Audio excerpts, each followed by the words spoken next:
మరొకరు ఎవరైనా చేయాల్సింది ఇందాక ఇచ్చినోడు కాకుండా. ఈ ముగ్గురు గుర్తుపెట్టుకోండి.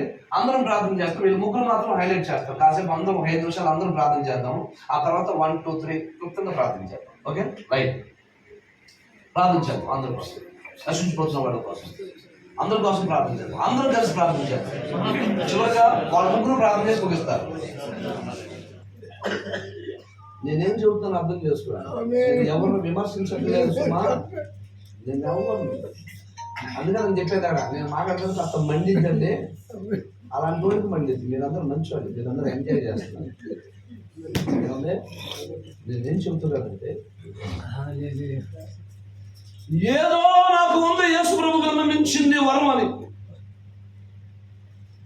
ఉన్నా లేకపోయినా దేవుడి ప్రభుతో ఇచ్చిన దానిని వీరు ఎక్కువగా పెద్ద చేసి చూపించుకొని ప్రజల్ని భ్రమలో పెట్టి వాళ్ళు భ్రమలో బతికి పైకి వెళ్ళిన తర్వాత ఆయన ఏమన్నా తెలుసా, నేను మిమ్మల్ని అన్నాడు. ఎందుకనే మరి ఫేమస్ కదా గాజువా సెంటర్లోనే, మద్దిపాలెంలోనే. ఇది గంటాడు, చిన్న గంటాడు, పెద్ద గంటాడు. పెద్ద గంటాడు సెంటర్లోనే, జంక్షన్లోనే. ఎవరు చెబుతారు కదా, ఆయన అంటాడు నువ్వేమో అదే అంటాడు. చెబితే ఇక్కడ చెబుతాడేమో గంటాడు అది గురించి, అక్కడ చెప్పాడు ఎవడు అక్కడ. అసలు ఆయనేమో నువ్వెవడో ఆ మాట నాకు అదే భయం వేసింది. మనం సరదాగా నవ్వుకోమని కానీ ఆ మాట ఉన్నప్పుడు భయం వేసింది. అద్భుతాలు ఇవాళ సంఘాన్ని జనాలు బాగా విపరీతంగా ఏర్పడతారు తెలుసా అండి. ఏర్పడతారు అద్భుతాలు, స్వస్థతలు, దర్శనాలు, ప్రవచనాలు చెప్పేదానికి వెళ్తారు జనాలు. వాళ్ళ స్వచ్ఛమైన వాక్యం ఉన్నట్టుగా చెప్పేవాడు ఎవరు ఇష్టపడతారు అక్కడ కావాలి జనాలు వెళ్ళకుండా. ఇది ఉండాలి ఏదో ఒకటి. జనాలు రాబట్టాలంటే deliverance ministry, prophetic ministry, healing ministry అని బోర్డులు పెడితే అబ్బో డెలివరెన్స్ అంటారు అక్కడ. ఏమన్నా సరే షార్ట్కి వెళ్ళాను, ఫైర్ కాన్ఫరెన్స్ అంటే fire, holy spirit fire fire. తీరా అంత ఫైర్ కాన్ఫరెన్స్ అని పోస్టర్లో చూపించాను. ఫైర్ అడ్వర్టైజ్మెంట్లో ఫైర్ నచ్చుతుంది ఫైర్. అబ్బా మామూలుగా లేదు ఫైర్ అనుకున్నా, అది వెళ్తే అంత పోగా no fire, holy smoke, holy smoke, no fire. ఇక ఆ ఫైర్ అంతా ఎక్కడుందంటే keyboard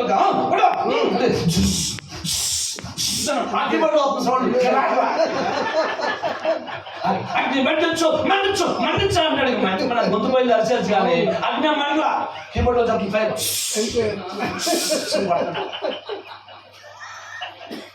there is no fire, only smoke అంటున్నాడు.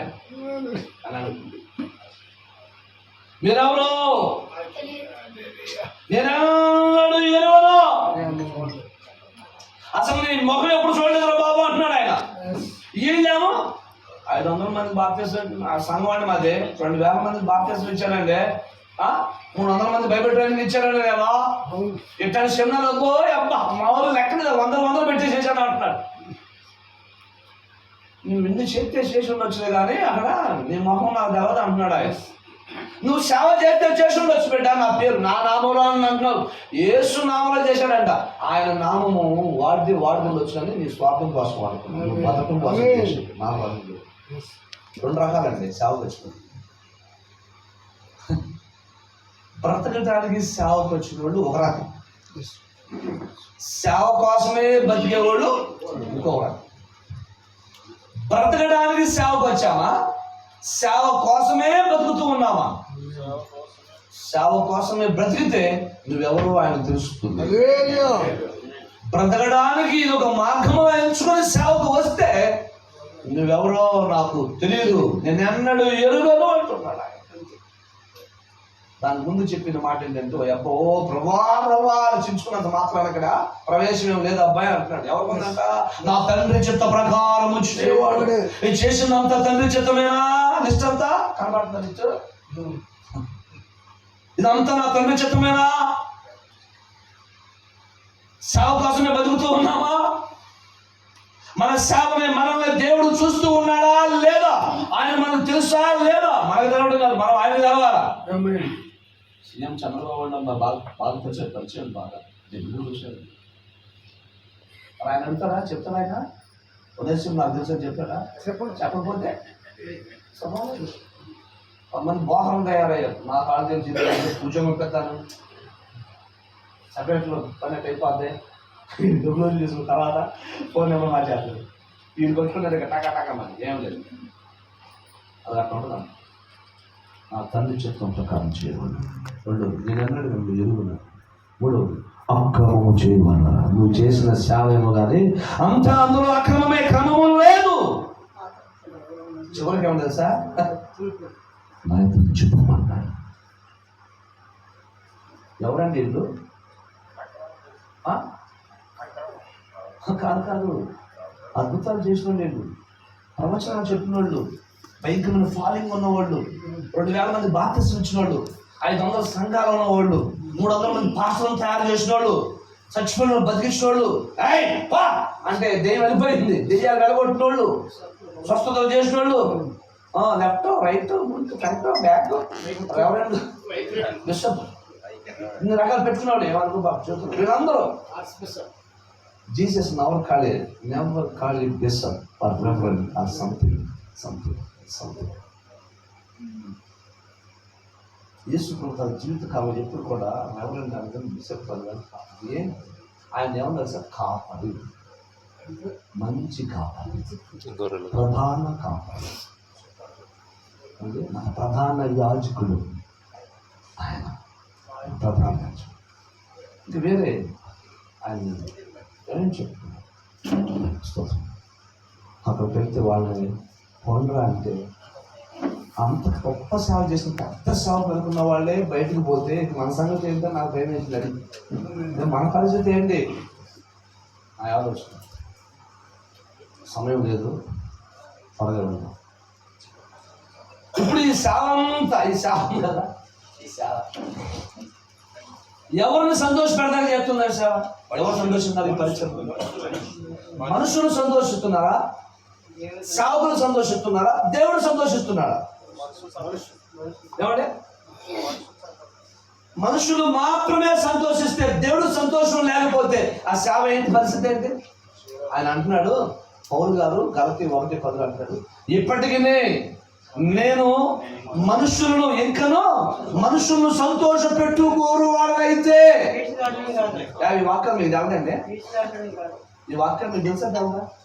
నేను మీకు మరణాలు చెప్తున్నాను రాలేదు, మీకు తెలిసిన వాక్యాలు జస్ట్ మన అందరూ కలిసి జ్ఞాపకం చేసుకున్నాను. క్రీస్తుకు నేను దాసుడునే కాకయే పోతున్నాను అంటే సేవకుడు పాస్టర్ అనిపించుకునే ఆరాధన నాకు లేదు. దేని బట్టి? నా పరిచర్య, ఈ కార్యక్రమాన్ని బట్టి, నా పరిచర్యను బట్టి దేవుడు సంతోషము కలగకపోతే దేవునికి మనుషులు మాత్రము సావుకు మాత్రమే సంతోషించేటట్టుగా ఉంటే నేను సావుకు అనిపించుకునే అర్హత నాకు లేదా అంటున్నాను. మన పరిచర్య, మన పరిస్థితులు ఎక్కడ ఒకసారి ఆలోచించాలి. మరి దేవుడు సంతోషించాలప్పుడు ఎట్లాంటి కార్యక్రమాలు చూసారా? యేసు ప్రభు ఇట్లాంటి కార్యక్రమాల్లో పాల్పొందినట్లుగా మీకు ఏమన్నా గుర్తొస్తుంది? ఒకసారి ఆలోచించుకోవాలి, కొంచెం ఆలోచన చేయండి. ఓట్లని చెప్పద్దు అక్కడ, ఆలోచన చేయండి. ఎవరు పొందాలి ఉన్నారు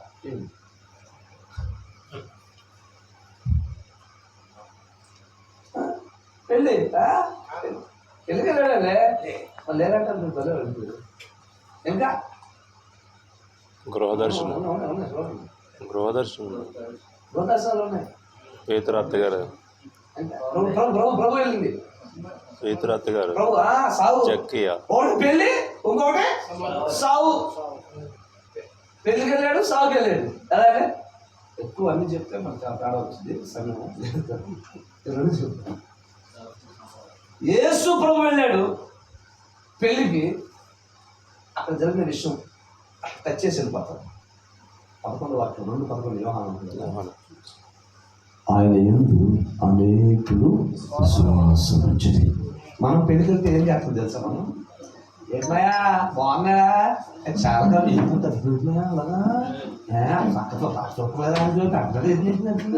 అలాగే నల్లగైతే సంపద నల్లపొసలకి అయిపోయాడు. ఏటక్క ఏ బాయా ఏ బాబా బాగున్నా చీరక్కడ సొక్క బలం కలసలు బలం ఎక్కడ అయితే జగన్ సరా అయ్యి బాబు అంటే మనం వెళ్తే ఈ సుత్తి కబుర్లు మాట్లాడుతూ ఉంటారు. ఈ సేడ అక్కడ ఏంటి కలచోడు బాగుంది, చుట్టు బాగుంది, మూడు బాగుంది, అబ్బా ఏ సూట్లో పెట్టాడు చుట్టుకప్పుడు మాట్లాడతాకి వెళ్ళికి వెళ్ళా. ఆమె వచ్చి అడవుడు చెప్తాను, అయ్యా కాసం వెళ్ళమ్మా అవుతున్నాను కదా, అవును కదా, అదే మన భాషలో చెబుతాను. అమ్మా నాతో నీకేమి కొంచెం గాంధీకంగా చెప్పుకోవాలండి. ఎవరమ్మా పెద్దలు పోతుంటావు అని మా అదే అంటే ఆ సమయం వచ్చినప్పుడు ఆయన కార్యం చేశారు. ఆ కార్యాన్ని బట్టి అనేకులు ఆయన యందు విశ్వాసం వచ్చి మనము ఇలాంటి కార్యక్రమానికి దీనికి వెళ్ళినా అనేకులు ఆయన యందు విశ్వాసం ఉంచాలి. కనీసం పెట్టుకోండి, ఆయన యందు విశ్వాసం ఉంచాలి, రక్షణ పొందాలి, బాప్తిసం పొందాలి. ఇలాంటి కార్యక్రమాలు మనం వెళ్ళినప్పుడు ఆ కార్యక్రమాలు జరిగితేనే ఆయన సంతోషం, ఆయన సంతోషించే విషయం. సావుకి 11 అధ్యాయం స్టోరీ అంతా ఉంది. చచ్చిపోయాడు, లేచాడు. వాస్తవానికి ఆ ఇంట్లో ఏ గొడవ పెట్టాలి? లాజరు వాళ్ళ ఇంట్లో ఏమండే స్మారక కూడా పెట్టాలి. ఏమండే అదేనా?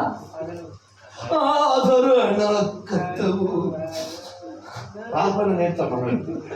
అనాథరుగా విడువవు నీ తోడు నాకుండగా ఒంటరిది కానున్నాడు యేసయ్యా నా యేసయ్యా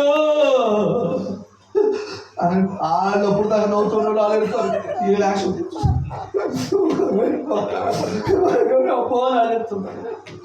ఆదానం కోటంలో జరిగేది ఇదే. వాళ్ళప్పుడు మర్చిపోతూ ఉంటారు. ఈ పాటతో వాళ్ళనే ఇంకా ఏడుస్తూ ఉంటారు అని చెప్పేసినప్పుడు దానికి సైలెంట్ బాబు వాళ్ళు ఎడుతూ బయటకు వచ్చారు.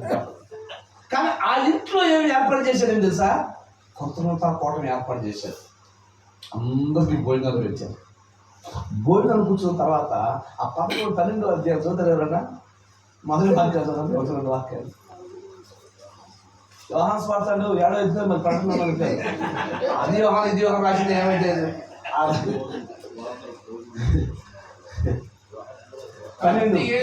కాబట్టి యేసు తాను మృతుల్లో నుండి లేపిన లాజరు ఉన్న బేతనీకు పస్కా పండుగకు 6 దినములు ఇంటిగా వచ్చాను. అక్కడ వారు ఆయనకు విందు చేసేవి.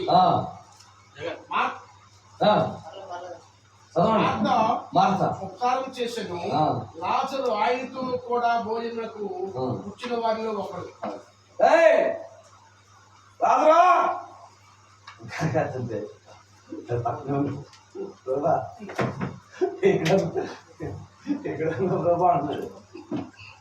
ఆయనతో భోజనం కూర్చున్న వారిలో వాడు కూడా ఒకదా.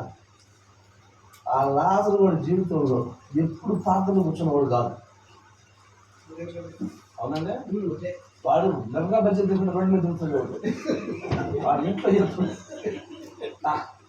మినిస్ట్రీ చూడండి. యేసు ప్రభు వచ్చి కోట మీద ఊరంతా జనం వచ్చి కూర్చున్నారు ఏ ప్రభు దగ్గర మాటల కోసం, కార్యాల కోసం. ఆ లెక్క మాత్రం మేము వంట పనిలో ఉంది. అమ్మ ఏమంటే కిచెన్ మేనేజ్మెంట్ చెప్పు అంటే చెప్తాం చెప్పు. ఈ మినిస్ట్రీ ఏంటి?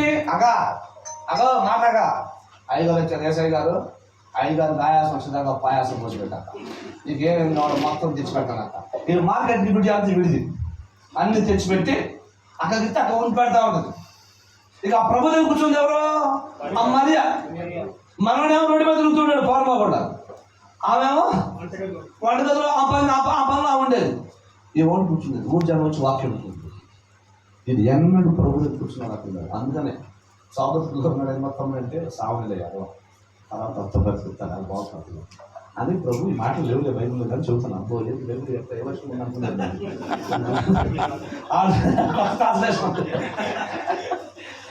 వాళ్ళు సచ్చినాక వచ్చి లేపిన తర్వాత ఆయనతోనే ఉన్నాడు. ఆయన ఎక్కడ కూర్చున్నాడు? మీటింగ్లో అయితే మీటింగ్లో, ప్రార్థనలో ప్రజల్లో, ఏమంటే భోజనం కదా భోజనంలో వదిలిపెడతా ప్రభువుని. నేనేమంటున్నానంటే పెళ్లికి వెళ్ళినప్పుడు అనేకులైన విశ్వాసం ఇచ్చడం ఉంది కదా, ఇక్కడ అనేకులు మనం వెళ్ళిన కార్యక్రమాలు అనేకులు కాకపోయినా కనీసం ఒక్కడైనా విశ్వాసం రక్షణ పొందితే, బాప్తిసం తీసుకుంటే, ప్రభువుని నమ్ముకుంటే అంతకు మించిన భాగ్యం ఇంకొకటి. కనీసం మన మీటింగ్లో, మన ఈ కార్యక్రమాల్లో ఒక్కరైనా రక్షణ పొందితే, మారు మనసు పొందితే, పశ్చాత్తాపడితే ఆ కార్యక్రమం సక్సెస్. అది పెళ్ళైనా, దినమైనా, ఇల్లు ఓపెనింగ్ అయినా, ఎంగేజ్మెంట్ అయినా, అది మెచ్యూర్ ఫంక్షన్ అయినా, కృతజ్ఞత కూటమైనా, అది ఏ మీటింగ్ అయినా సరే కనీసం ఒక్కరైనా మారు మనసు పొంది పశ్చాత్తపడి బాప్తిసం తీసుకొని రక్షణలో ప్రభు మీద విశ్వాసం ఉంచగలిగితే ఆ మీటింగ్ సక్సెస్. చాలా మంది గారు వచ్చిన జనాన్ని బట్టి సక్సెస్ కాదు. పబ్లిక్ సమావేశమైన పబ్లిక్ ని బట్టి సక్సెస్ కాదు, పెట్టిన భోజన పదార్థాలను బట్టి సక్సెస్ కాదు, పెట్టిన లైటింగ్ బట్టి కాదు, చేసిన ఏర్పాట్లను బట్టి కాదు సక్సెస్. డబ్బు ఖర్చు పెట్టిన దాన్ని బట్టి సక్సెస్ కాదు. సక్సెస్ రేట్ అనేది ఎందులో ఉందో తెలుసా? అందులో కనీసం ఒక్కడైనా మారు మనసు పొందాలి, అప్పుడే అది సక్సెస్. నీకు ఏమిస్తే సంతోషం కలిగింది ప్రభువా అని అడిగితే అని అంటాడు, వేలాది నదులంతా విస్తార తైలం నీకిచ్చిన చాలునా, గర్భఫలమైన నా జేసపుత్రుని నీకిచ్చిన చాలునా, ఏడాది కూడలనా వేలాది పొటేలనా నీవు చేసిన ఉపకారములకు ఆస్తుల, అంతస్తుల, పొలాల, స్థలాల, వస్తువుల, వాహనాల, వెండి, బంగారమ ఏమిస్తే రుణం తీరుతుంది ప్రభా? ఏమిస్తే నీకు సంతోషం కలుగుతుంది? చెప్పు అని దావీదు అంటాడు కదా, నీకు నేను బలియు అర్పణ ఇద్దాం అనుకున్నాను, నువ్వు బలియు కోరువాడు కాదని నాకు అర్థమైంది. మరియు అర్థమయ్యలు లేదు. విరిగి నలిగిన హృదయం, నీకు ఇష్టమైన బలి, పాపము ఒప్పుకొని పశ్చాత్తాపడి మనసు మార్చుకొని జీవితంలో పరివర్తన చెంది యేసువా నీ కోసం నేను బతుకుతానని ఒక్క వ్యక్తి తీర్మానం తీసుకుంటే చాలు, హ్యాపీ అని అంటున్నాడు కదా. దేని బట్టి సంతోషం అంటే లోక 15:7 ప్రకారంగా ఆయన అంటాడు ఏంటంటే, మారు మనసు అక్కర్లేని 9 మంది ఇంత విషయంలో కలుగు సంతోషం కంటే ఒక్క పాపి మారు మనసు పరలోకంలో దేవదూతలు లేదు సంతోషంలో దేవుడి స్తోత్రం కలుగుగా చప్పటి పడి పాపం చేస్తాం. హల్లెలూయా. ఆయనకి ప్రపంచంలో సంతోషం కలిగించే ఒకే ఒక సంఘటన, సన్నివేశము, సంభవము ఒకటే, ఒక్క పాపి మారు మనసు పడితే చాలు. ఈ కార్యక్రమాలను చేయమని నేను చెప్పట్లా, మీ ఇష్టం అది. కానీ మనం చేసే కార్యక్రమాలు దేవుడు సంతోషించేటట్టుగా ఉన్నాయా, మనుషులు మాత్రమే, సేవకులు మాత్రమే సంతోషించేటట్టుగా ఉన్నాయా అనేది ప్రశ్న. అంతే. ఒకవేళ మనుషులు మాత్రం సంతోషిస్తే, లేదా సేవకుడు మాత్రం సంతోషిస్తే, ఆ కార్యక్రమాల ద్వారా దేవుడికి సంతోషం కలగకపోతే నువ్వు చేసిన సేవ వేస్ట్. ఎందుకంటే ఫైనల్గా పదవి వచ్చేది ఆయన, బొమ్మలు వచ్చేది ఆయనే కదా, చేతులు వచ్చేది ఆయనే కదా. ఆయన నచ్చకపోతే మన పని ఆయన ఎందుకు తెచ్చాడు జీవితం? ఎంత బతికి ఆవిడ ఇంట్లో తెచ్చాడు, సప్త సముద్రాలు ఇది పిల్ల కాలబడి తెచ్చాడు. అది అకౌంట్ ఆయన సంతోషం, నా యజమాను సంతోషమే నా సంతోషం కావాలి. దీనికి మనం ఏమైపోయినా పర్వాలేదు. దావీదు ఒకసారి తన సైన్యాధిపతిలో ప్రధానమైన వాడిని తీసి, ప్రాముఖ్యమైన వాడిని తీసి, బాబు మా ఊళ్ళో గతంలో బాగుంది, చిన్నప్పటి నుంచి నీళ్ళు తాగినట్టుగా ఆ నీళ్ళు తాగాలంటే నాకు కొంచెం తీసుకొస్తారా? ఎస్ సార్ పిలుస్తుంది. ఎవరు వచ్చినా సంకేతమని వాళ్ళు మంచి పహారాలు. ఆ ప్రధానులు సైన్యాధిపతులు తన ప్రాణాలను గురించి బెత్లెహేము ఊరికి వెళ్ళి ఆ నీళ్ళు తీసుకుని వచ్చాను. బాబు ఏదో నా ప్రాణ పెట్టి బతికించుకుందామని నీ కొలువులో చేరితే నువ్వు ఆ శత్రులు అందరూ కాపు కాసుంటే వెళ్ళి మమ్మల్ని వెళ్ళామంటే వాళ్ళు చంపేస్తే నా బిడ్డలో నా భార్య అన్యాయం అయిపోతారా బాబు, నీవు సేవ ఏంటో, నీ కొలువేదో నీ ఉద్యోగం నాకు వద్దాయి బాబు అని పోరా. నా యజమాను సంతోషమే నా సంతోషమే. నా యజమాను సంతోషించుతాడు అని అంటే నా ప్రాణమైన పడతానే, నా ప్రాణాన్ని పోగొట్టుకున్నాకనే సిద్ధమనే ఆ పరాక్రమ ఇంటలేని వాడు, పరాక్రమ సరళైన వాడు, ఆ ముఖ్య లేనటువంటి వాడు నువ్వు తీసుకొచ్చింది. నీ సేవకు రోజు ఏ రోజైతే సేవ కోసం నువ్వు సమర్పించుకొని బయట పెట్టుకొని బయలుదేరో ఆ రోజు నుంచి ఈ రోజు వరకు చివరి క్షణం వరకు మన అందరి మదిలో నెలలో ఉండవలసిన ఒక మాట, నా యజమాని సంతోషమే నా సంతోషం. దానికి మించి ఏది నాకు నా పరిచర్య ద్వారా, నా జీవితం ద్వారా, నా ప్రవర్తన ద్వారా నా దేవుడు, నా యజమానుడు నాకు పని, నాకు కొలువునిచ్చేవాడు, తన కొలువులో నన్ను చేర్చుకున్నవాడిని సంతోషం లేకపోతే ఎంతకాలం బతికినా ఏమి చేసినా వేస్ట్. ఈ ఆలోచన ప్రతి సేవకుడు రావాలి. తర్వాత చాలా మాటలు ఉన్నాయి.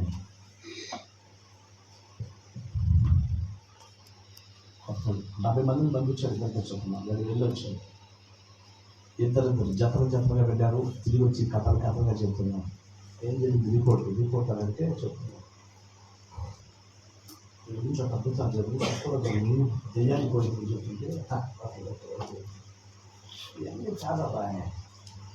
ఎవరైనా మార్మనిస్తుందేమో, పాప సంసిద్ధి పడ్డానా, పాపాలు ఒప్పుకున్నానా, రక్షణ పొందానా, అక్కడ సాక్ష్యాలు చెప్పంటే ఎలా నువ్వు ఇల్లు వెళ్ళినా లేదా లేదు ఆ సాక్ష్యాలనే లేవే అని గొప్ప. నువ్వు చేసేసావా అంటే అక్కడ చూసుకోవాలి అంతే.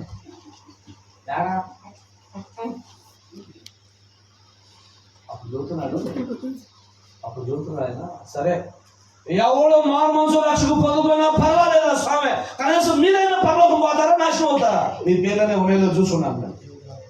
3 ముక్కలు చెప్పారు ఇక్కడ, అర్థమైందండి. ఒకటి, అనేకులు ఆయన యందు విశ్వాసం, కనీసం అనేకులు కాకపోయినా ఒకడైనా, ఆ ఒక్కడు కాకపోయినా కనీసం నువ్వైనా పరలోకం పోతాలో చూసుకోవాలి. అసలు నువ్వైనా, వాళ్ళు కాకపోతే మనమైనా పోతామో చూసుకో, ఆ జీవనంలో ఎత్తులో చూసుకో. అట్లా కాకపోతే దాని గ్రంథం 5వ అధ్యాయమే, దాని గ్రంథం 5వ అధ్యాయం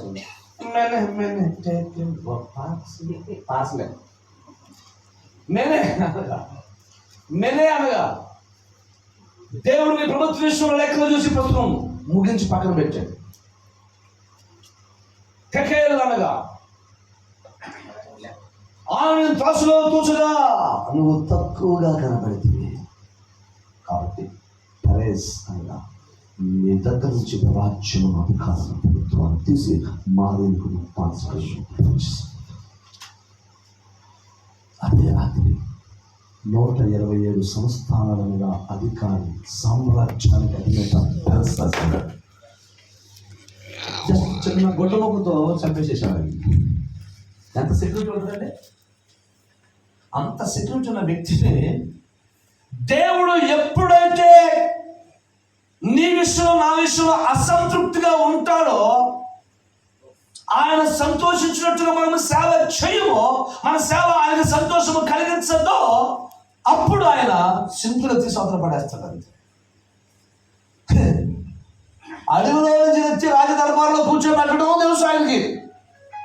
ఆ సింహాసనం రాజదర్బార్లో తీసి అడవిలో పంపించడమా రెండూ తెలుసు ఆయనకి. అంటే పెద్దగా కష్టపడాల్సిన అవసరం లేదు.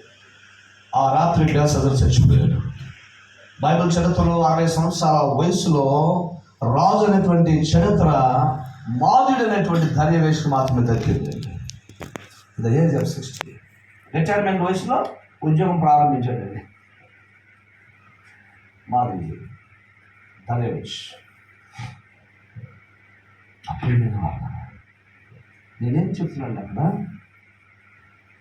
తన రాజ్యం ప్రభుత్వ విషయంలో లెక్కలు చూసి పక్కన పెట్టాడు. ఆ తర్వాత నువ్వు రారా అబ్బాయి రా ఇట్రా అని కోపం వేశాడు. ఇక్కడ తేలిపోయాడు. లెక్కల విషయంలో ఏమంటే అటు ఇటుకున్న పెద్దగా పట్టించుకోలేదు, కానీ ఈ వ్యక్తి దగ్గర వచ్చేటప్పటికి, పర్సనాలిటీ దగ్గర వచ్చేటప్పటికి పట్టించుకున్నాడని తేలిపోయావు కాబట్టి తీసుకోబడేసాడు. నేనేమంటున్నానంటే our character, our testimony is more important then our ministry. మన సేవ కంటే మన సాక్ష్యము, మన వ్యక్తిత్వము చాలా ప్రాముఖ్యమైంది. మన వ్యక్తిత్వం, మన సాక్ష్యం, మన బతుకు బాగోకపోతే నువ్వు ఎంత పెద్ద సేవ చేసినా ఆ సేవ అంతా మన ద్వారానే నాశనం అయిపోతుంది. మన ద్వారానే నాశనం అయిపోతుంది. మన సాక్ష్యాన్ని, మన బతుకుని బట్టి, మన వ్యక్తిత్వాన్ని బట్టి నాశనం అయిపోతుంది అని చెప్పడానికి చాలా స్టోరీలు బైబిల్లో ఉన్నాయి. ఒకటి అలా చెప్పి ముగించేస్తాను నేను. గిద్యోను జీవితం మీ అందరికీ తెలుసు. ఒక పక్క, రెండో పక్క నేను చెప్తున్నాను. ఈ గిద్యోను జీవితం బాగోనే కారణాన గిద్యోనుని బట్టి న్యాయాధిపతుల గ్రంథము 8వ అధ్యాయం 27వ వాక్యం చదువు. ఎక్కువ వివరించు, బతికి బాగుంటుంది ఆలోచన మరోసారి విషయం మనం మాట్లాడుకుందాం. 8:27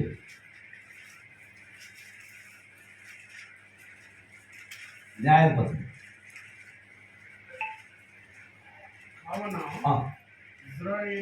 ఇశ్రాయేలు అక్కడికి వెళ్ళి పోయి దాన్ని అనుసరించి, అవును, ఇశ్రాయేలందరూ అక్కడికి పోయి దాన్ని అనుసరించి వ్యభిచారులైరి. అది గిద్యోనుకును అక్కడ ఇంటి వారికి ఉరిగా ఉండేను. జరిగింది. మనోడు ఏ పోలు చేసి ఏ పోలు చేస్తాడని బంగారం వసూలు చేశాడు. దేవుడికి తెలియదు బంగారం ఏ పోలు అంటే బెస్ట్ ప్లేస్. ఇశ్రాయేలు 12 గోత్రాలకు 12 రాళ్ళు చొప్పున బంగారం రేపు మీద పొదిగి దాన్ని యాజకుడు రొమ్ము మీద పెట్టుకొని దేవుడి సొంతం నేర్చుకుంటాం. ఆలోచన చేయాలి. యాజకుడు ధర్మాన్ని నిర్వర్తించాలి. అది ఎవరు చేయాల్సిన పని? అది యాజకుడు చేయాలి. మరి యాజకుడా పోస్ట్ కొట్టేసేసాడు. ఎక్కడ చెప్పడానికి చాలా ఉంది కానీ టైం లేదు కొంచెం బ్యాగ్. ఆ తర్వాత దాన్ని తీసుకొని ఎక్కడ పెట్టాలి? మందిరంలో పెట్టాలి. ఏ పోతే ఎక్కడ ఉండాలంటే మందిరంలో ఉండాలి. ప్రజల పక్షంగా, ప్రజలకి దేవుడికి ప్రజలకి మధ్యలో మధ్యవర్తిగా మందిరంలో నిలబడి యాజక ధర్మాన్ని నిర్వర్తించాలి, ప్రార్థించాలి. మనవాడు ఎక్కడ పెట్టాలి తెలుసా? తీసుకుని ఒక్కనాలో తన ఇంట్లో పెట్టుకున్నాడు. జనాలు గుడికి పోవాలి కదా మందిరానికి. ఆ మందిరం ఎక్కడ ఉంది? షిలోహులో ఉంది. షిలోహులో ఉన్న మందిరానికి వెళ్ళాల్సిన జనం అందరూ కూడా ఒఫ్రాలో ఉన్న గిద్యోనుకి వెళ్ళడం మొదలుపెట్టారు. అందరూ మర్చిపోయారు జనం. నేనే దేవుడును, నేను తప్ప వెనుక దేవుడు లేడు, ఉండకూడదు. నా మహిమను నేను ఎవరికి ఇచ్చేవాడును కాదు. నా మహిమను దొంగిలించాలని ప్రయత్నం చేస్తే వారిని సహించను అంటాడు. నా ఇల్లంతట్లో నమ్మకతుడని చెప్పిన మోషేనే నా పరిశుద్ధతను ప్రజల ముందు నువ్వు గౌరవించలేదు కాబట్టి ఫినిష్, నువ్వు దేశానికి పోవంటాడంతే. హల్లెలూయా. నువ్వు ఎలా పట్టాడంతే అయిపోయింది. నేను చేరుతుంది అది పెట్టలే. ఇంకా మామిడి దిగ్గజ పరిస్థితులు అదే అయింది. ఈ జనాలందరూ అక్కడికి పోయి ఏట అక్కడ పెద్ద జాతర లెక్క చేశారంట. చివరికి వాళ్ళు ఏమైపోతుంది తెలుసా? ఇశ్రాయేలు అందరూ తన ఇంటికి పోయి, ఒకరు తన ఇంటికి పోయి వ్యభిచారుల ఇది ఒక ఆత్మ సంబంధమైన వ్యభిచారం, విగ్రహారాధన మధ్యలో దిగిపోయారు. ఏ గిద్యోను ద్వారా విడిపించి రక్షణ కల్పించాడు, అదే గిద్యోను ద్వారా విశ్వాస భ్రష్టులైపోయారు ప్రజలు. Because of his character. Character చాలాసార్లు ఎందుకు అన్నానంటే క్యారెక్టర్ కూడా మిస్ అయింది. అక్కడ 29వ వాక్యంలో ఉంది, గిద్యోనికి అనేక మంది భార్యలు ఉన్నది. మనకు ఒకరు లేక ఏడుతున్నాం, ఒకరిని ఏంటి సరిగ్గా చూసుకోలేక ఏడుతున్నారు. అనేక మంది నన్ను అట్లా చూసుకున్నారు. అర్థంగా 70 మంది పిల్లలు కుమారులు పుట్టారు. అర్థమైందండి. ఒక మనోడు ఏమంటే అసలు ఒక్క భార్య, ఒక కొడుకు, ఒక కూతురు, బిడ్డలను బతికించుకోవడానికి కష్టమైన పరిస్థితుల్లో గాంసాటిని దాక్కుని గోధుమలు దొడగొట్టకుండా భయపడకుండా బతికినోడు, అంటే ఒక్క చిన్న కుటుంబాన్ని బతికించుకోవడానికి దిక్కులనోడికి అనేక భార్యలు ఏమైనా చేశారు. ఎందుకు వచ్చారు? ఇవన్నీ క్యారెక్టర్ గురించి మాట్లాడుతుంది. ఇప్పుడు ఎందుకు ప్రజలు పెరిగిపోతుంది తెచ్చి దేవుడు అధికారం ఇచ్చి దేవుడు పెట్టాడు. ఫస్ట్ అధికారం వద్దు వాళ్ళందరూ అంటారు, నువ్వే మాకు నాయకుడుగా ఉండాలి, తరతరాలు కొడుకుండాలి, వాడు కొడుకుండాలి, వినాలి. వాళ్ళు చెబుతారు జై జయ నినాదాలు, ఇది మానవ స్వరము కాదు, దైవ స్వరమే కానీ మానవ స్వరము కాదని వాళ్ళు జై జయ నినాదాలు. అనుకున్నావా? పట్టలో పురుగుడు కూడా చచ్చిపోయాడు. అయ్యా నేను ఏ పార్టీ వాడను, నేను ఎంతటి వాడను, ఈ మహిమకు పాత్రుడు కాదు నాయన, అగ్ని కృపకు పాత్రుడు కాదు, అపాత్రుడును. అయ్యా యోగ్యత లేని వాడని మహాప్రభు ప్రజలు నన్ను హెచ్చిస్తున్నారు. ఈ సర్వ మహిమ ప్రభావం ఎప్పుడెప్పటికీ నీకు మాత్రమే చెందును కాక తండ్రి. స్తోత్రం నాయన, నీకే స్తోత్రం నాయన. ఈ ప్రజలు అంచున్న మాటలు నాకు వినపడకుండా అయ్యా మీరు మాత్రమే మహిమను పొందుకును తండ్రి. నన్ను మన్నించకుండా ఆయన మనం కనబడకూడదు, మరుగైపోవాలి. ప్రజలకు దేవుడు యేసు కనబడాలి. నేను చూసిన వారిని యేసుని చూసినట్లు ఉండాలి. నీ మాట విన్న వారికి యేసు స్వరం విన్నట్లుగా ఉండాలి. ఆ స్వరం వినిపించాలి. ప్రజలు మనం మర్చిపోయినా పర్వాలేదు, ప్రభువుని మాత్రం వారి జీవితంలో ఎప్పటికీ గుర్తుపెట్టుకోవాలి. అలాంటి ముద్రలు వారి జీవితాల్లో వేయాలి. మనం ఈ రోజుల్లో అలా లేదు, ఆపోజిట్ జరుగుతుంది అంత. అదే నా వేదన. ఇలా చెప్పుకుంటూ పోతే చాలా విషయాలు ఉన్నాయి. ఈ కార్యక్రమాలు చేయడం దాంట్లో లేదు, మీ ఇష్టం. కానీ అందులో దేవుడికి సంతోషం ఉందని చూసుకున్నట్టు, అందులో కనీసం ఒక్కడైనా ప్రభు నమ్ముకున్న వాళ్ళు, రక్షణ పొందిన వాళ్ళు ఉన్నారో నేను చూసుకున్న ఆ కార్యక్రమాలు నిర్వహించినప్పుడు, అది జరగకపోతే ఈ కార్యాలయాన్ని వ్యవస్థలు చేసుకోవడం ఉపయోగం. కొంచెం డెప్త్గా మాట్లాడతాను. ప్రతిరోజు అఫీషియల్గా గూగుల్ చేస్తే ఆంధ్ర రాష్ట్రంలో 5,000 మంది పైన చచ్చిపోతారు. నేను తక్కువ నెంబర్ చెప్తాను. 1,600 మంది చచ్చిపోతున్నారని చెప్పింది. జస్ట్ మీకు అర్థం కావడం కోసం. రియల్ లెక్కలు ఎక్కువ ఉంది. ధైర్యం ఆలోచన చేస్తుంది. ఆ చచ్చిపోయిన కొంతమంది పర్వతం, కొంతమంది నరకానికి పోతున్నారు. పర్వతానికి వెళ్ళేది ఎంతమంది అంటే 160 మంది. నరకానికి పోయేది ఎంతమంది అంటే 1,112 మంది. ప్రతి గంటకు ఆంధ్ర రాష్ట్రం నుంచి చచ్చిపోయి తక్కువ నెంబర్ చెబుతాను మీకు నేను, 63 మంది చచ్చిపోయి నరకానికి వెళ్ళిపోతున్నారు. ఈ పరిస్థితుల్లో మనము ఏమి చేస్తే నరకానికి వెళ్ళే వాళ్ళ సంఖ్యను తగ్గించగలుగుతాము ఆలోచించి. తర్వాత ఈ నరకానికి వెళ్ళిపోయేటువంటి 90% ప్రజల్లో 1,112 మంది అనుకుంటున్నాం కదా. ఆ జాబితాలో మీకు, నాకు, మనకి బాగా పరిచయం ఉన్న, సంబంధం ఉన్నవారు ఎవరైనా ఉంటారా? ఉంటారా? ఎవరు ఉండి ఉంటారు? సుమారుగా ఎవరెవరు ఉండి ఉంటారు? ఈ ప్రశ్నకు ప్రతి విశ్వాసి, ప్రతి సేవకుడు సమాధానం చెప్పాలండి. చెప్పండి, ఎవరు ఉంటారు? ఇంకా ఆయన మాట్లాడుతున్నారు. అందరూ బంధువులే కదా, అందరూ బంధువులు. రైట్. ఇంకా ఫ్రెండ్స్, ఇంకా అంటే ఇరుగు వాళ్ళు. Very good. ఇంకా చూసుకోండి. కుటుంబ సభ్యులు, బంధువులు, స్నేహితులు, క్లాస్మేట్స్, సహవిద్యార్థులు, ఇరుగు పొరుగు వారు, కాలీగ్స్, తోటి పనివారు, ప్రతిరోజు మన సేవలు అందించేటువంటి వారు. అంటే పేపర్ వేసేవాడు, పాలు వేసేవాడు, నీళ్ళు వేసేవాడు, కూరగాయలు అనేవాడు, ఆకులు అనేవాడు, రేషన్ అనేవాడు, సైకిల్ షాప్ వాడు, చికెన్ కొట్టాడు, మటన్ కొట్టాడు. ఇలాగా ఎంతమంది సేవలు మనం అందుకుంటున్నామో డైరెక్ట్గా, సార్ నమస్కారం సార్, పాటగారు బాగున్నాడనే అని చెప్పేసి, బాగున్నా అంటే అసలు బాగున్నానా అని మనం గుర్తుపెట్టగలిగేంత బంధం ఉంది మనకు. పరిచయాలు ఉన్నాయి.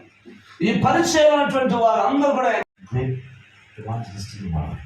ఫేమస్ వాంటలిస్ట్, మహాసభలో వాక్యం చెప్పి అలసిపోయి వాటర్లో పడుతున్నారు.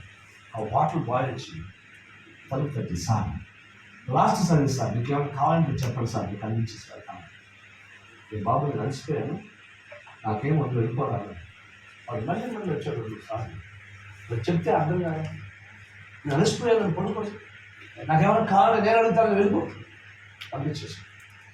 సారీ సార్, మిమ్మల్ని ఇబ్బంది చేస్తుంది, డిస్టర్బ్ చేస్తుంది, సారీ సార్, లాస్ట్ సర్వీస్ అని వచ్చాను సార్, సార్ వెళ్ళిపోయాడు, సారీ చెప్పి ఈ పడుకున్న నిద్ర పెడుతుంది. కారణం దేవుని న్యాయస్థానం నీతి గల న్యాయాధిపతి సింహాసనం కూర్చొని తీర్పు తీర్చ సిద్ధంగా ఉన్నాడు. మనుషులు దేవదత్తున్నాడు సభలో, ఆ కోర్టులో, న్యాయస్థానంలో. కుడివైపు ఉన్నటువంటి బోన్లో మోడీ దైవజనుడు నిలబడుకొని ఉన్నాడు. ఎడపక్కనటువంటి బోన్లో ఆ హోటల్ బాయ్ నిలబడుకొని ఉన్నాడు. దేవుడు తీర్పు తీస్తున్నాడు. అరే బాబు, ఆ హోటల్ బాయ్తో అంటున్నాడు, నీ జీవితకాలం సృష్టికర్తను గుర్తించలేదు, రక్షణ పొందలేదు కాబట్టి నువ్వు నరకానికి వెళ్ళిపో.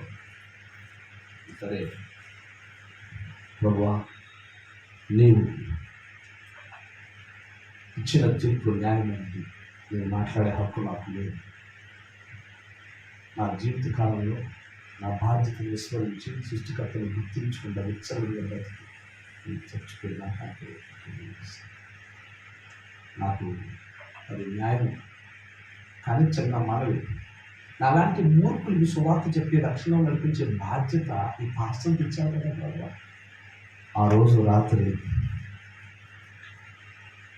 ఆ పాస్టర్ 3 సార్లు ఒక్కసారి కూడా లేచిన ప్రేమగా మాట్లాడి సువార్త చెప్పి ప్రార్థించి, ఒకవేళ ఒక్కసారి అలా చేస్తుంటే ఈరోజు నేను అర్థలేదు కాదు.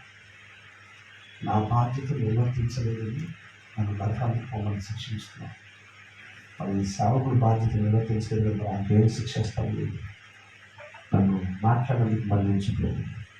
నన్ను చేతి కట్టు తరవచ్చు నిలబడ్డాడు. అప్పుడు దాకా నిశ్శబ్దంగా ఉంది. న్యాయస్థానం అంతా నిశ్శబ్దం.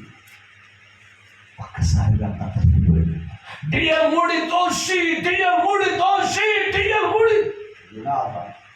తత్తరిపోయింది న్యాయస్థానం. ఒక్కసారిగా కమ్ము తిని ఆ నిద్ర నుంచి దిగ్గున లేచాడట. మూడి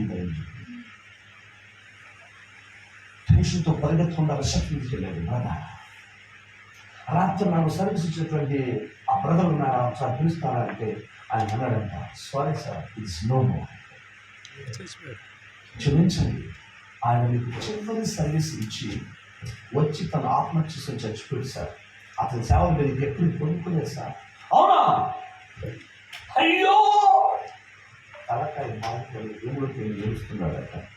అయ్యా, ఎంత దుఃఖమైన ఈ శరీర సుఖం కోసం ఒక నిండు ప్రాణాలను నా దగ్గరికి పంపిస్తే నేను కోపగించుకొని పంపించేశాను. నిండు ప్రాణం నరకం పాలైపోయేది నా మూలంగానే. ఒక్కసారి నన్ను క్షమించుకోను. ఎంత పొరపాటు చేశానయ్యా నాకు తెలియకుండా. నేనేదో గొప్ప సేవ చేశాను అనుకున్నాను, కానీ నేను చాలా గొప్ప సేవకుడని ఫీల్ అయిపోయాను. కానీ నువ్వు పంపించిన ఒక వ్యక్తికి నేను నీ ప్రేమను చూపించలేకపోయాను, సువార్త చెప్పలేకపోయాను. ఆ చేతుల ద్వారా ఆ వ్యక్తిని నరకానికి పంపించేసానయ్యా. ఈ ఒక్కసారికి నన్ను నిర్దోషిగా ఎంచు. ఈ నేరం నా మీద మోపు మాకులాయినా అని ఏడ్చుకుంటూ ఒక తీర్మానం తీసుకున్నాడట. నేను చచ్చిపోయే వరకు ఒక రక్షణ లేని వ్యక్తి దగ్గరికి నేను వెళ్ళిన, లేదా వాళ్ళు నా దగ్గరికి వచ్చిన, ఈ సువార్త చెప్పకుండా వారి కోసం ప్రార్థించకుండా నేను వదిలిపెట్టాను. ఒక్కసారి నేను మన్నించుకున్నా అది ఏడ్చుకొని తీర్మానం తీసుకున్నాను.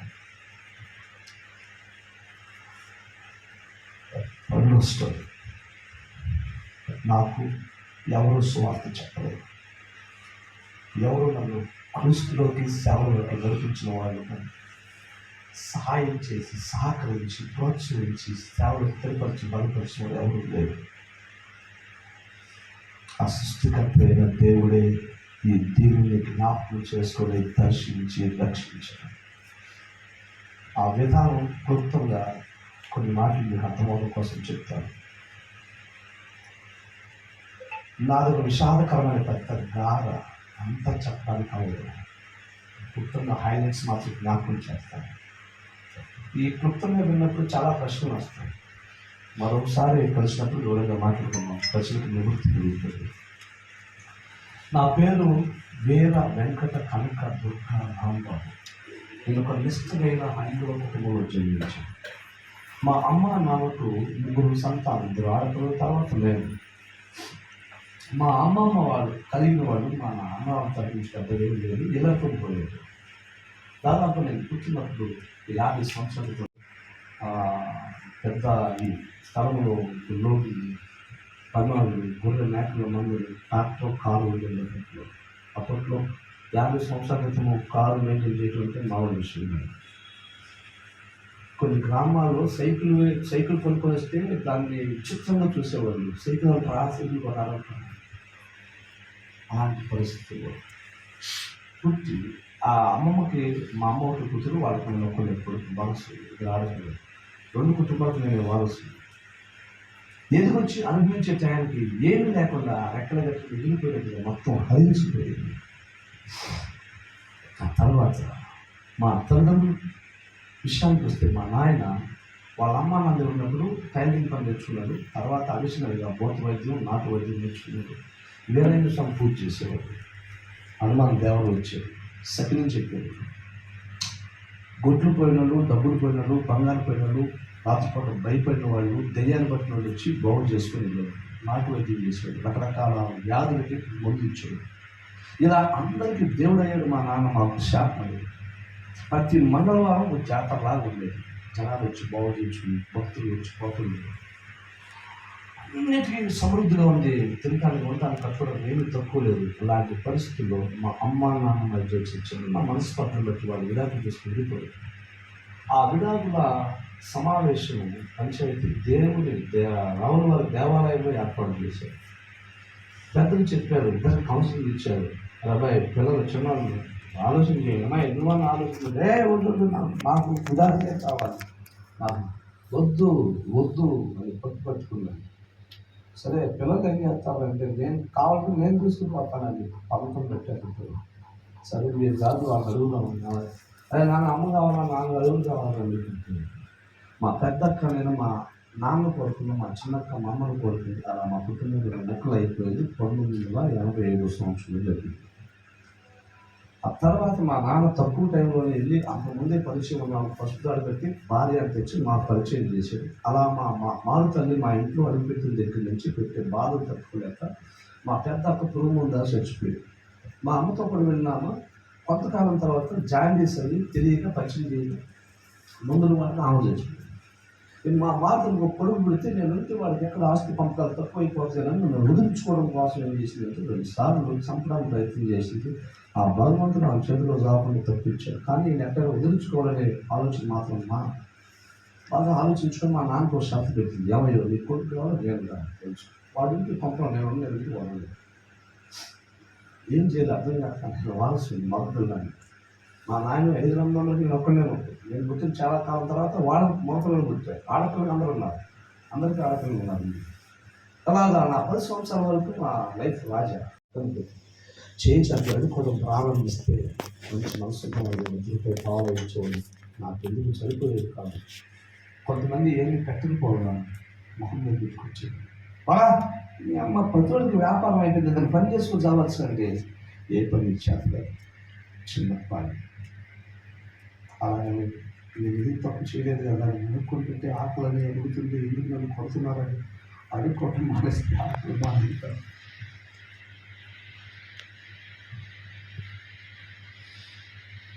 అలా ఎంచుకుంటా రొట్టిగా తిరుగుతుంటారు. పైనుంచి వెంటనే తొలగాలుతుంది, చెట్టు లేక కాళ్ళు కాలుతుంది. ఆకులు అంటే కడుపు కాలిపోతాను. ఏం చేయడం అర్థం.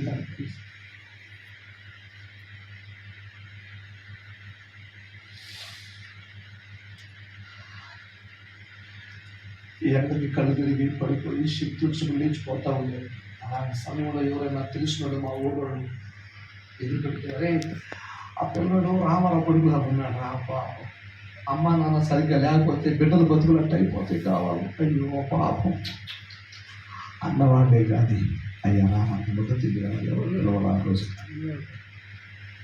కట్ చేస్తే అలా రోడ్లు మీద వెళ్తున్నప్పుడు చెత్తకుండీలు పెద్దలు పడేసి ఉంది.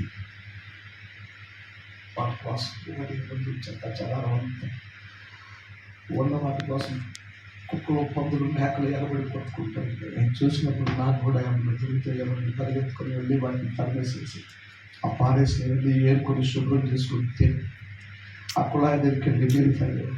కొన్నిసార్లు పెంట దెబ్బల మీద కూడా నాకేమి దొరికింది కాదు.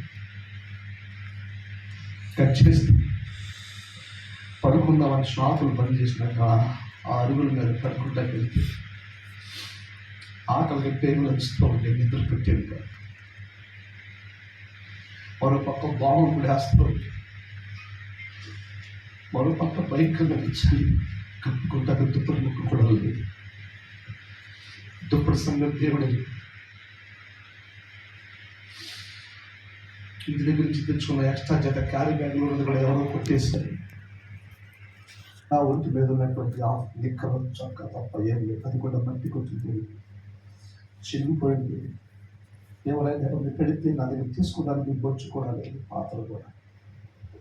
ఆ మట్టి కొట్టిపోయి చిరిగిపోయిన సొక్కానికి పట్టుకొని అది వేసేవాడు, మట్టితో పాటు కట్టుకొని అలా తినేవాడు, అలా దుర్పుకొని పోతా ఉండేవాడు. మంచి చెడు శుభ్రం వ్యత్యాసం నాకు తెలియదు, ఆలోచించే అంత అవకాశం కూడా లేదు. కడుపు నిండితే చాలు, నేను బ్రతికితే చాలు భగవంతుడా అని తిరుగుతుండేవాడు. ఆ అరుగుల మీద పడుకున్నప్పుడు చలికి గజగజమని వణుక్కుంటూ కుక్కలాగా ఉడుక్కొని నిద్రపోయే ప్రయత్నం చేస్తుంటాను. అర్ధరాత్రి 1 గంట 2 గంటల టైంలో బీస్ట్ కానిస్టేబుల్ వచ్చి బూట్ కలిపి తనేసి పడుకోకూడదు పోరా అని కుక్క తనబెట్టి తనవేసేసేవాడు. ఆ నిషిద్ధ రాత్రుల్లో నిర్మానుష్యులు నా వీధుల్లో పడి తిరుగుతూ ఉండేవాడు. ఎందుకు పుట్టారో తెలియదు, ఎందుకు బతుకుతున్నారో తెలియదు, ఎవరి కోసం బ్రతుకుతున్నారో తెలియదు.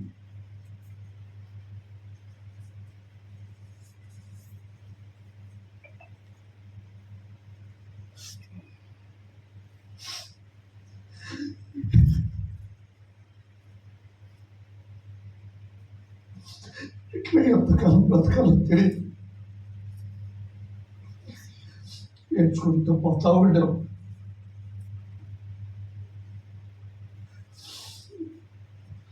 ఆ టైంలో మా అమ్మమ్మ చెప్పిన మాట గుర్తొచ్చి నాకు పేరు పెట్టింది మా అమ్మమ్మ. ఆమెను అడిగాను, అమ్మ ఎందుకే ఇన్ని పేర్లు పెట్టేవండి అయ్యా, కష్టకాలంలో ఒకరు కాకపోతే ఒకరైనా కాపాడతారా? 33 కోట్ల మంది దేవుళ్ళు దేవతలను నమ్మి మేము పూజించాం. వాళ్ళందరి పేర్లు నాకు తెలియదు, వాళ్ళు ఎక్కడ ఉంటారో ఎలా ఉంటారో నాకు తెలియదు. ఆ వయసులో నాకు జ్ఞాపకం వచ్చినంత వరకు ఆయా దేవుళ్ళు దేవతల పేరు తెలుసుకొని వేడుకున్నాను. ఎవరైనా నా ఆకలి తీరుస్తారేమో, నా కన్నీళ్లు తుడుస్తారేమో, నాకు నేను ఉన్నానని సహాయం చేసి భరోసా ఇస్తారేమోనని ఆశపడ్డాను. కానీ ఏ దేవుడు ఏ దేవత నన్ను దర్శించలేదు, నా ఆకలి తీర్చలేదు, నా కన్నీళ్లు తొడవలేదు. నేను నాన్న బిడ్డ అని ధైర్యం చెప్పినవాడు ఎవడు లేడు. ధైర్యం చెడిన వేళ దిక్కు లేని వాడికి దేవుడే దిక్కు అంటారు కదా. కనీసం నాకు ఆ దేవుడు కూడా దిక్కు లేకుండా పోయాడంటే నా జాతకం ఎంత నష్ట జాతకం. నా లాంటి వాడు భూమి మీద బ్రతికే హక్కు లేదు. చచ్చిపోతేనే మంచిది. ఈ రోజుతో ఈ ఆకలి తప్పులు బాధలు కష్టాలన్నీ పోతాయి. 11 సంవత్సరాల వయసులో బ్రతుకు భారం జీవితం మీద విరక్తి కలిగి చచ్చిపోతే బాగుందని తుదనని తీసుకొని అడుగులు వేస్తున్న రాత్రి అనేక ప్రాంతాలు తిరిగి నేను విజయవాడ చేరుకున్నాను. కృష్ణా నది ఉంది, రైల్వే బ్రిడ్జ్ ఉంది, రైల్వే కింద ప్రారంభమవుతుంది, నదిలో దిగున ప్రారంభమవుతుంది. ఎలాగైనా చనిపోవాలని నిర్ణయించుకొని నిలబడ్డాను. నేను చాలా ఉన్నాయి సమృద్ధిగా. దూకి చచ్చిపోవాలంటే భయం వేస్తాను, బదలడానికి అవకాశం లేదు. ఏం చేయాలో అర్థం కాని పరిస్థితుల్లో నిలబడి ఆ రాత్రిని ఎన్నడూ ప్రేమించని, పూజించని, ఇష్టపడని దేవుడు, వెనకని దేవుడు నాకు ప్రత్యక్షమయ్యాడు. ఈ దేవుడు మాకు దేవుడు కదా, ఎవరికో మానవాళ్ళకి మానవాళ్ళకి సంబంధించిన దేవుడు నాకు అక్కర్లేదు, పక్కన అసహ్యభావం. అయినా 33 కోట్ల మంది దేవుళ్ళు ఎవరు ఏమి ఇచ్చలేదు. ఆఫ్టర్ ఒక్కడే ఏం చేస్తారో తెలియదు, ఒక రకమైనటువంటి అహంభావం. యెషయాను 45:1-2 వాక్యాల్లో రాసినట్లుగా అప్పుడు నాకు ఆ వాక్యాలు తెలియదు, ఇప్పుడు నాకు తెలిసి వచ్చింది. నా యొక్క విచారణ చేయని వారిని నా దర్శనం కూడా ఆనిచ్చింది. నన్ను వెనకని వారికి నేను దొరికింది. నా పేరు పెట్టబడిన వారికి ఇదిగో నేను ఉన్నాను అని చెప్తున్నాను. ఆ మాటల ప్రకారం ఆయన నన్ను వెతుక్కుంటూ వచ్చాను. ఆ రాత్రి ఒక మానవాతీతమైన స్వరం విన్నా, నా కుమారుడు చనిపోకండి, నీ కొరకు నేను చనిపోయి బ్రతికి ఉన్న దేవుడిని నిన్ను బ్రతికిస్తాను, నిన్ను బాగు చేస్తాను కానీ ఆ మాట నాకు ప్రాణభిక్ష పెట్టింది. చనిపోవాలనే ఆలోచనను చంపేసి బ్రతకాలనే ఆలోచన ఆ బ్రతుకులో అంకరింపచేసింది. యేసు వారి మాటే నా జీవితంలో జీవపు ఓటుగా మార్చబడింది. దేవుడికి స్తోత్రము కలుగునుగాక. అప్పటి వరకు యేసు ప్రభు అంటే కొన్ని కులాలు, కొన్ని మతాలు కొంతవరకు మాత్రమే ఎవరికో సంబంధించి అనుకున్నాను. కానీ ఇప్పుడు నాకు అర్థమైంది, యేసు క్రీస్తు ఒక జాతికి, ఒక ప్రాంతానికి, ఒక భాషకి, ఒక కులానికి కాదు. యేసుక్రీస్తు అందరికీ ప్రభువు, దేవుడు. ఆయన ఒక్కడే దేవుడు. ఆయన వంటి వాడు ఇహపరములో ఎవరు లేరు. ఆయనే దేవుడు. నా జీవితంలో నేను రుచించాను, వ్యక్తిగతంగా అనుభవించాను, తెలుసుకున్నాను. ఆయన దేవుడు, ఆయన ఒక్కడే అన్న విషయాన్ని తెలియచేయడానికి నా జీవితంలో బాధపడిన బాధ ఒకటి, ఇతరుల జీవితాలు పడే బాధ మరొకటి కావచ్చు. బాధ ఏదైనా బాధ ఏది అయినా విడిపించి ముక్తిని ప్రసాదించే మహానుభావుడు, పాప క్షమాపణ కలిగజేసేటువంటి ఆ మహిమోన్నతుడైనటువంటి యేసు మానవ జాతి కొరకు, పాప ప్రక్షాళన కొరకు త్యాగం చేసిన మహోన్నతుడైన దేవుడు యేసు ఒక్కడే. ఆయన తప్ప వెనక మార్గము లేదు, ముక్తి ప్రదాత ఆయనే అనే విషయాన్ని తెలుసుకున్నాను. అది ప్రకటించడానికి నా జీవితాన్ని సమర్పించుకున్నాను. తర్వాత అక్కడ నుంచి చాలా పెద్ద స్టోరీ ఉంది, నేను కట్ చేస్తున్నాను. లారీ క్లీనర్గా వెళ్ళి డ్రైవింగ్ నేర్చుకొని నేషనల్ లారీ డ్రైవర్గా పనిచేస్తూ వచ్చాను. 97 వరకు మోటార్ ఫీల్డ్లో ఉన్నాను. ప్రభు పిలువగా నా జీవితాన్ని ప్రభు సేవకు అంకితం చేసుకొని నా వృత్తికి స్వస్తి చెప్పి బైబిల్ పెట్టుకొని సేవకు వచ్చాను. నా వివాహం అయింది, హైదరాబాద్లో ఉన్నాను. ఇద్దరు పిల్లలు చెప్పాను అందరికీ. నేను ఎందుకు చెప్తాను ఈ స్టోరీ అంతా అంటే, నా జీవితంలో ప్లాట్ఫామ్ మీద పడుకోవడం తెలుసు, 5 స్టార్ హోటల్లో పడుకోవడం తెలుసు, పెంటల మీద పాడేసింది ఏరుకొని తినడం తెలుసు. In the same time 5 star హోటల్లో బఫెట్ మంచి డిన్నర్ చేయడం తెలుసు. బిల్ ఒకటే, నీకు నచ్చింది తిన్నట్టు. జీవితంలో మంచి చెరుకున్నటువంటి వ్యత్యాసాన్ని, భేదాన్ని తెలియజేశాడు. అంతకు మించి ఇంకేమీ లేదనిపిస్తుంది. జీవితంలో బతికితే ప్రభు కోసం బతకాలి, చచ్చిపోతే ఆయన కోసం చచ్చిపోవాలి. అంతకుమించి నీకు ఏమీ అక్కర్లేదని నా జీవితాన్ని అంకితం చేసుకుని పరిగెత్తుతున్నాను. ఎంతకాలం బతుకుతానో తెలియదు. I have a desire. I want to do something for my Jesus before my last breath. This is my ambition and final decision. Hallelujah. ఎందుకు ఇదంతా నేను చెప్పాను సందర్భం అంటే, అడుగు అందరూ స్వార్థ చెప్పాలా, చచ్చిపోతుంది చెప్పాలని వాళ్ళందరూ వెతుక్కుంటూ వాళ్ళకి మనకి బాధ్యత వహించాలి. చిన్న ప్రార్థన చేసుకుంటాం. ఎవరైనా ఒకరు ఇప్పుడు దాకా ఈ మాట ఎన్నో మాట్లాడుతుంటే కోసం చిన్న